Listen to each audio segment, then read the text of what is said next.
Hello everyone, this is an Ascension 1 run in Slay the Spire with the Watcher. This is a derusting run, and whenever you get a run like this you only have two options. I generally like to look for the elites, look where they are, see if there's anything we can snipe.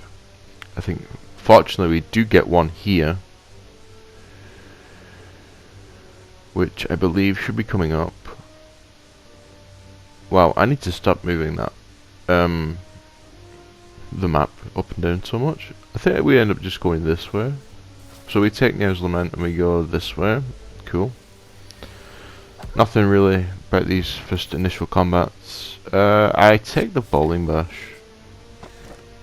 And then we have an Omamori here. We'll go this way. This Jawworm. We'll take an Empty Fist so we can exit Wrath, which is cool. Remove the card. Always remove defense first on Watcher. That's what we need to do. Golden Idol is always a take, because of course it is. We'll go this way. Upgrade Eruption, because it's Eruption and it always needs upgrading. And we get sentries here. It could have been Lagavulin, could have been Gremlin Knob, but sentries it is. It's fine. We get a Shuriken, and we get Rushdown. And from here, the run is basically done, right? I'm joking, but you know.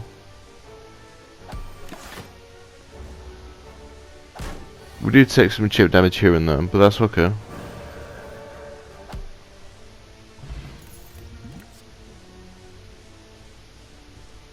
Another thing you're going to see me doing a lot is skipping cards. Sometimes the Watcher doesn't need them. We get Sundial. 2 energy every time that we exit. Well, every time we shuffle the draw pile. Rushdown is played first, always.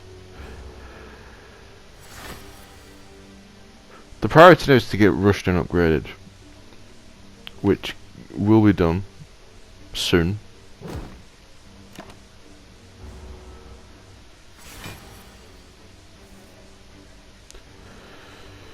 So it's important to note that Sundial only triggers when Rushdown, when the draw pile is shuffled twice. So the trick with this Lagavulin fight is that it will do attack, debuff, and it will attack like that, and it will hit you for 20 each time. And on High Ascension, Lagavulin will debuff you for 2 strength every time it does this, so it's really a damage race. The elites in Act 1 of Sentries, Lagavulin, Gremlin Knob, it's all a damage race, right? You're trying to kill Gremlin Knob quickly so you don't get hit for 24. You're trying to kill Lagavulin quickly so you don't get hit for, you know, so you don't get debuffed into the dirt, and you're trying to kill the sentries quickly so they don't fill your deck full of statuses and you have dead turns. The Slaver's fight, he can entangle you in some cases, which is fine. You can still play skills, so defends are good. Basic combats now, nothing too serious. We want to get our deck into a position where we can... I eventually do end up forcing an infinite. It doesn't really happen until like 2, but we have the pieces. We just need a way to draw them good. Empty Mind, that's another component of the infinite. So Watcher's starter deck already has 2 pieces. So he already has a Wrath entry and a Calm entry. And all that needs to be done is you need another Calm entry, which we have within a piece, and you need a way to draw cards and gain energy, which is what Empty Mind is for. Rushdown helps with drawing cards through Wrath, and you can actually reach infinite with a second Rushdown, which you'll draw 4 cards every time. It's important to note I got really lucky with the block solution here, because we actually find an Abacus later on, and that is wild to me. Usually the main components are, you know, Rushdown, Mental Fortress, Inner Peace, Empty Mind. These are the cards that you use, you want to find. These are the premium cards. These are the cards, TM, that help you form the Infinite. I like to play it safe against Hexaghost. So we equip Thorns here, get rid of the explosive pop. Doesn't really need to be used.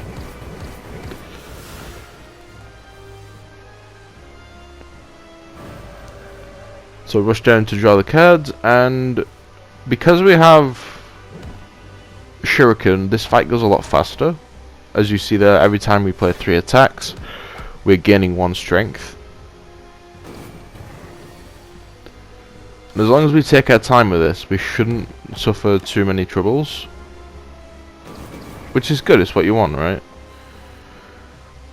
So we're gonna do that, and then we'll... Yes, Riley, come on, you can do it. There you go. Right, so the trick for this is, well, the fight's almost over, but the trick for this is to play 3 attacks. And that's probably got the flurry of blows right. It's so that even if we don't have the energy to play 3 strikes, these are all garbage for what we're trying to do. So we skip. It's okay to skip cards, by the way. It's an obvious P box here, I think. Yeah, well, we got a wild number of hits. So we got Devaform, which is, it's fine, I guess. So we got 3 res out of this. We got, well, 4 actually. Devaform, Blasphemy. Vault is the key. Vault is essential. You can do this with a scroll. We actually get lucky and get a second vault just before this champion fight. But yeah, usually you'll get 1 or 2 sleeper hits with like whatever you get from the Pandora's box, but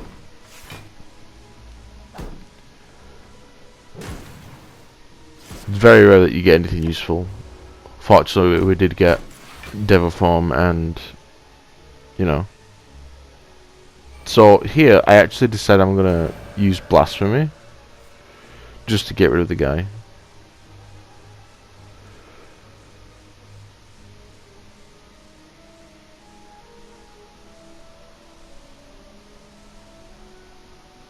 Thinking intently about this.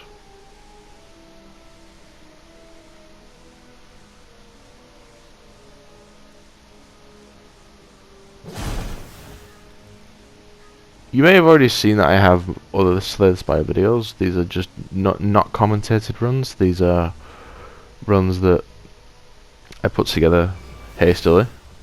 So there we go, we're going to use... Okay. Removals now. We have Sustain, so Coffee Dripper is a reality. Remove... I decided to remove Blasphemy as well, because I didn't want to risk clicking it and then dying. So we remove Alpha first, because it's Alpha. I only take the vulnerable pot here, because we still have another 2 shops to go to.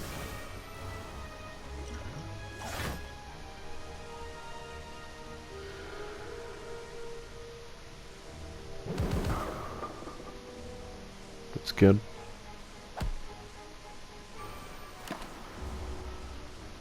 Taking a bit of damage here, that's fine.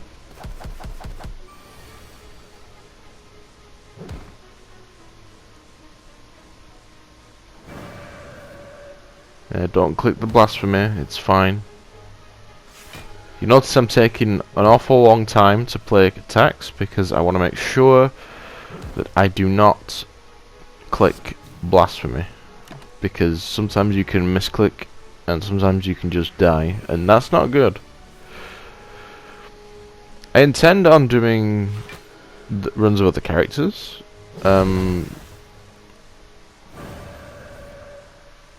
At some point, I think I'll probably get those out before the new year. But here, what you're seeing now is me building the infinite, right? And a large part of that is getting removals, which is why we're hitting 3 shops and not going for that many elites in this act. So we get a removal here, which is really good. And bye-bye blasphemy. We do not need it. We have a sustain for meal ticket, so we'll take the fear no evil, because that's another concept. That's another part of the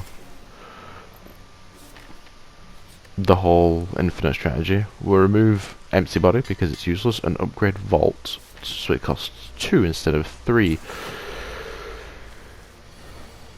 Avocado and mushroom. I like playing the miracle first, so we can get this into play.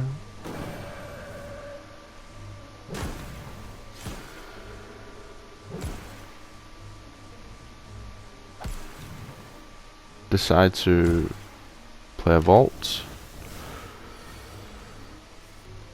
I don't think I actually end up using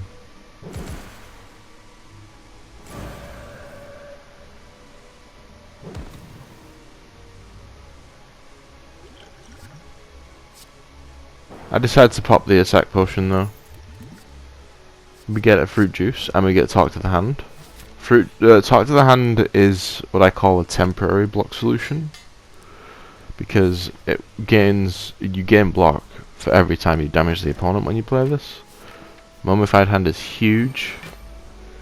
Every time you play a power, it turns a random cost attack into 0, which is amazing. There's lots of different strategies and different plays that you can come up with. The main one for Watcher is going infinite with stance dancing, and the other one is divinity. Divinity is different. You need cards that build up mantra and relics that can do that. And you saw that we skipped to brilliance in Act 1. If we were building a divinity deck, we would 100% be taking not blasphemy.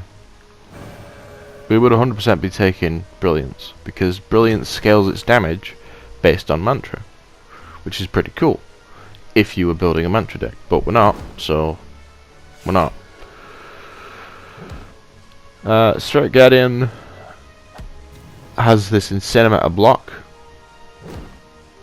and again, it's a damage race, which is very strange, because a lot of these fights just become damage races, which is kind of funny.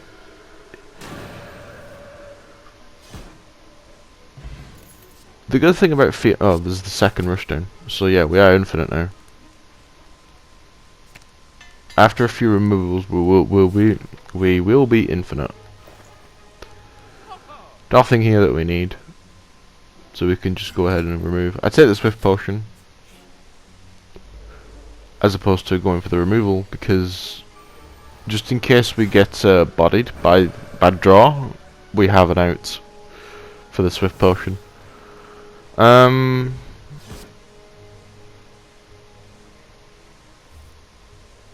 There's the second rushdown, which is cool.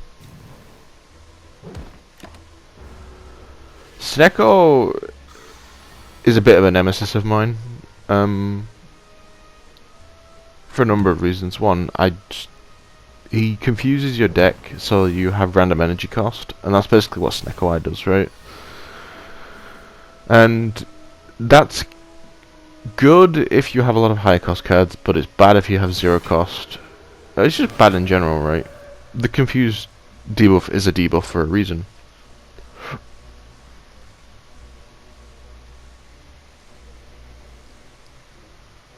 And the reason why Snecko Eye is good is because it draws 2 every turn. An extra 2 cards every turn. That's insane. I'm trying to look for a block solution. It's like a mental fortress or something like that. This is not a heart run, by the way, because that requires more than half an hour. And it's like, well, we just picked up a second vault, so this deck is capable of beating the heart. For sure, for sure. But,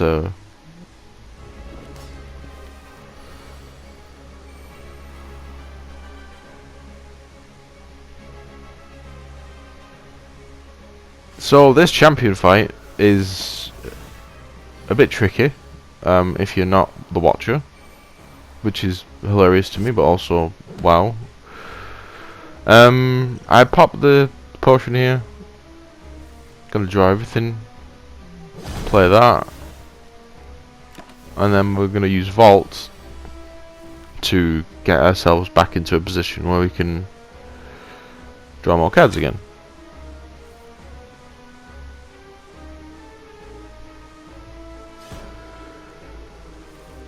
There's probably a turn order here that I'm missing. And now we're infinite. So the whole idea of the infinite is Rushdown will draw cards when we enter Wrath. We gain energy from Calm when we exit Wrath. So you become energy positive with the infinite when your energy investment into that sequence, so enter Calm, enter Wrath, repeat, repeat. You become energy positive from that, if you see that here, when your investment is lower than the amount required to do the thing, right?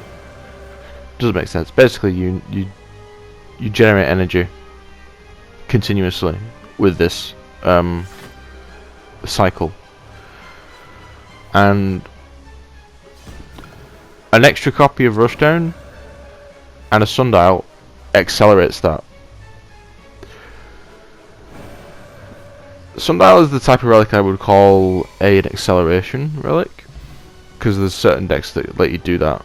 There's certain cards and certain relics that will just accelerate your deck to do the things that it does faster. Another card skip. Again, it's okay to skip cards here. We have sustain in the form of meal ticket, so we skip Coffee Dripper. We just take Coffee Dripper, it's fine, it's free energy. Awakened one scales damage based on power, and the defects kind of struggles a lot with this, I think. If your deck is full of powers, it's why you're gonna have a varied deck, because different threats require different solutions. So for example, in Gremlin Knob, I'm not going to take a skill on floor 1 in Act 1, because Gremlin Knob scales damage based off of skill use. So I take attacks. It's as simple as that, really. Although Watcher players might disagree, but, you know, I still need to kill Gremlin Knob. On floor 1, on High Ascension, I'm not killing Gremlin Knob with a starter deck, with any character. I don't really care who you are, right? Spikers is probably Watcher's greatest threat. It's Spikers, it's Time Eater, it's the Heart. And that's really what Watcher was balanced for. Any fight with any multi-target fight, any fights with status, any fights with passive damage like Thorns, or any that force turns to end early, that's where Watcher can struggle sometimes if the deck isn't doing this. It's another skip, because we're looking for very specific cards here.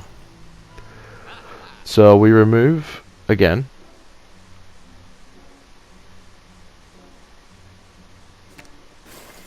we are technically not falling proof, because we still need the second Rushdown, right? So falling is an event where it can take a power, attack, or a skill. And in my history with this character, it's almost always taken a power, right? It's asked for a power most of the time. I have many reruns on Slay the Spire with this character. I climbed Ascension 20 with this character. Didn't beat the Heart on Ascension 20. That is the goal, I think, in the new year, to get every character to Ascension 20 and beat the Heart with all of them, and then I can finally, you know, stop playing this game. Well, I'm not going to stop playing this game, you know. I do have other videos on Slay the Spire, you know. This fight, Darklings. So, interesting thing about this fight is the two outer ones, they can do a multi-attack. So it's best to kill one of the outer ones first, so they can't do that, right? But again, it doesn't really matter because Watcher can go infinite, so it's not really an issue.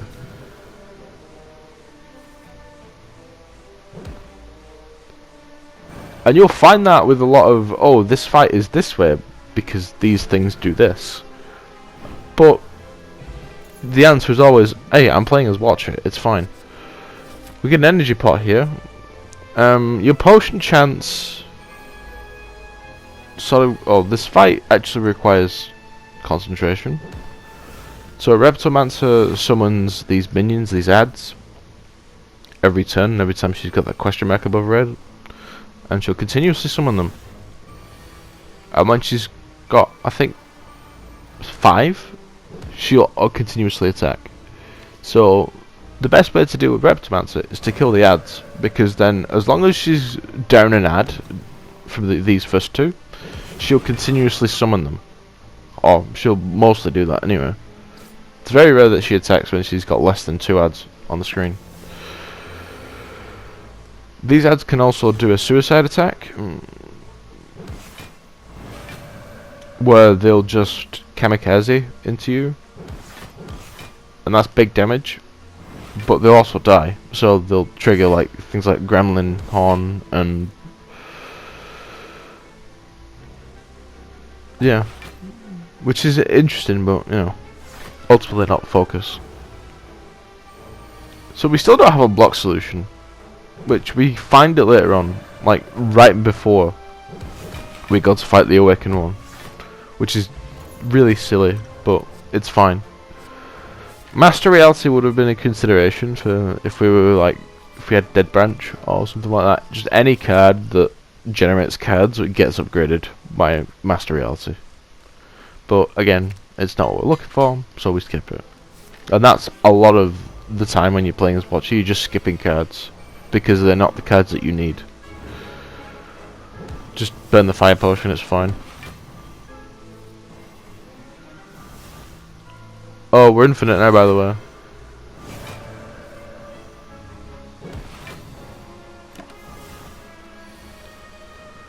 I think this deck is actually time meter proof, because we have 2 vaults, it's fine.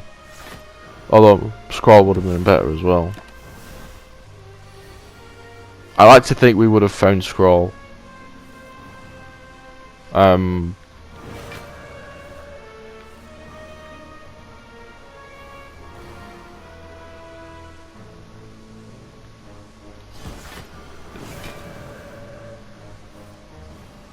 No, we probably would have found Scroll, like, in Act 4. So, the interesting thing with this fight is that every time, you know, I'm playing a card, you're noticing that, that debuff sound. That's because the Giant Head has the debuff called Slow, which means that every time that you play a card, it doesn't matter if it's an attack or a skill or whatever, he gains an extra 10% damage received, so you'll deal 10% more damage. And that scales up. It doesn't matter if you play an attack or whatever. I think that's a myth, that it only does it when, you know, you're scaling, when you're playing a 1,000 skills. No, he scales off of any card played. That's the whole point.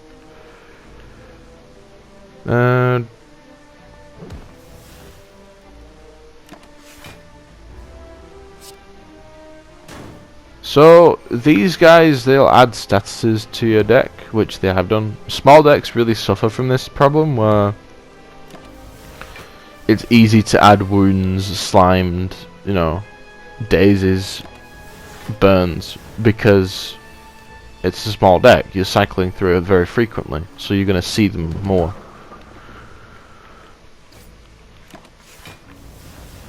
And this is why the Reaper in Act 3 is a dangerous fight. Slavers in Act 2, Reaper, Sentries, this fight, Book of Stabbing, any fight that is involved with status will be a trial for Watcher in certain decks, because, especially in infinite decks, because it clogs your deck. You end up with a hand of wounds when you don't really want that, and that's the biggest kill. That's been the biggest killer for me.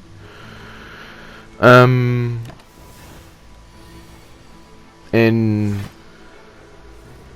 Spire runs recently with Watcher, it's like I've had a deck, it's not quite infinite, but it really wants to be, but I can't get it going, and I end up getting wounds.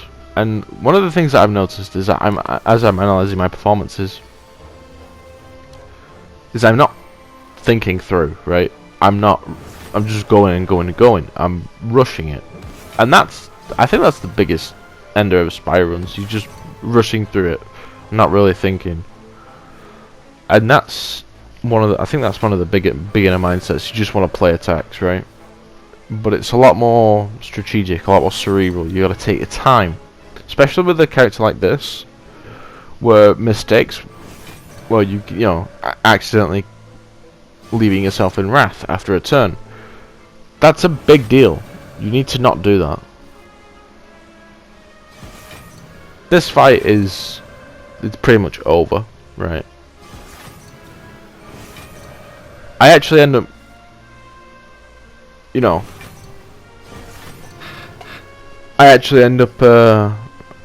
killing the transient.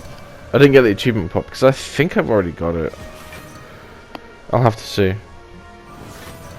So the way the transient works is that after 5 turns he just dies, and the only way that you really protect yourself against him, you damage him enough so that he weakens himself. So he has the debuff transient, which means that every time you attack him, he loses strength proportional to the damage you're dealing. And because, you know, we're in Wrath, so we deal a lot of damage to him really quickly.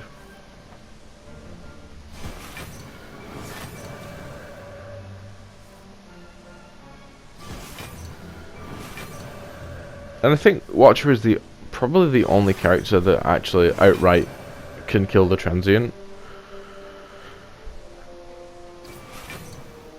without going to extremes. Like, her whole style of play is set up around the idea of this kind of thing.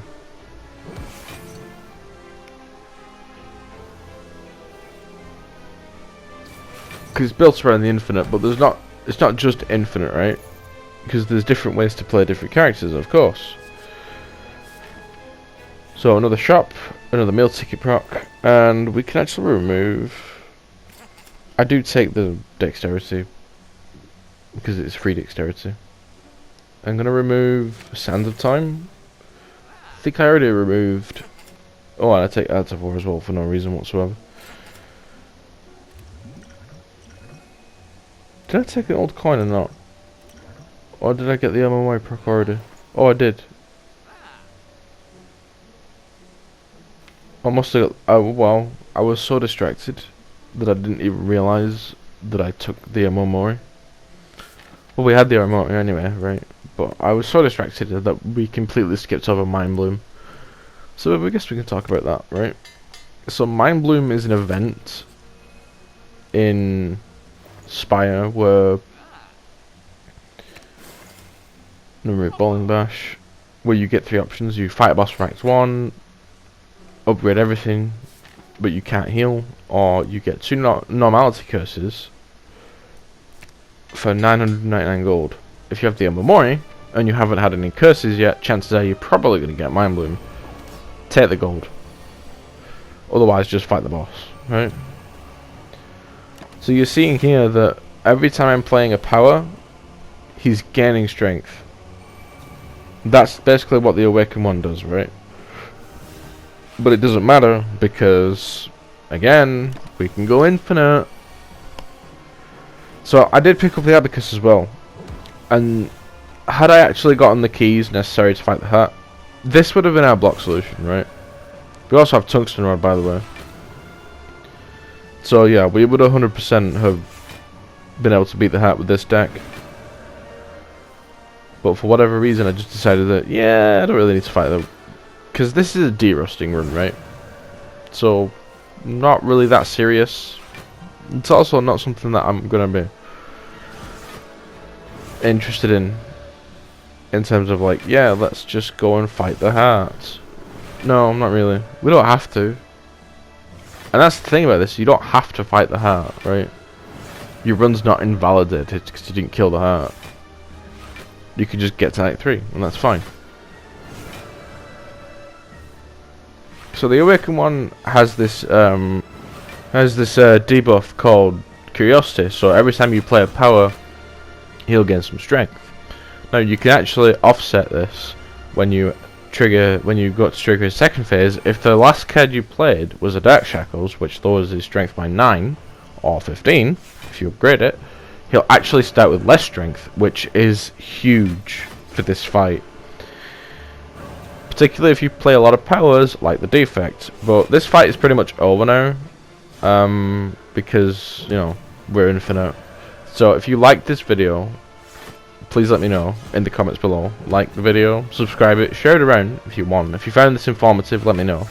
I do plan on getting Ironclad, Silent and Defects out probably by the end of the year, but it might be a while. Still working on a lot of projects. There's a big Slay the Spire project I want to work on. But yeah, if you liked it, let me know, and I'll do more of these. So yeah, that's pretty much it. We won!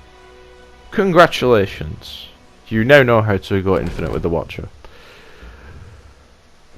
More videos are coming soon, so if you like this, please let me know, and I will see you in the next video.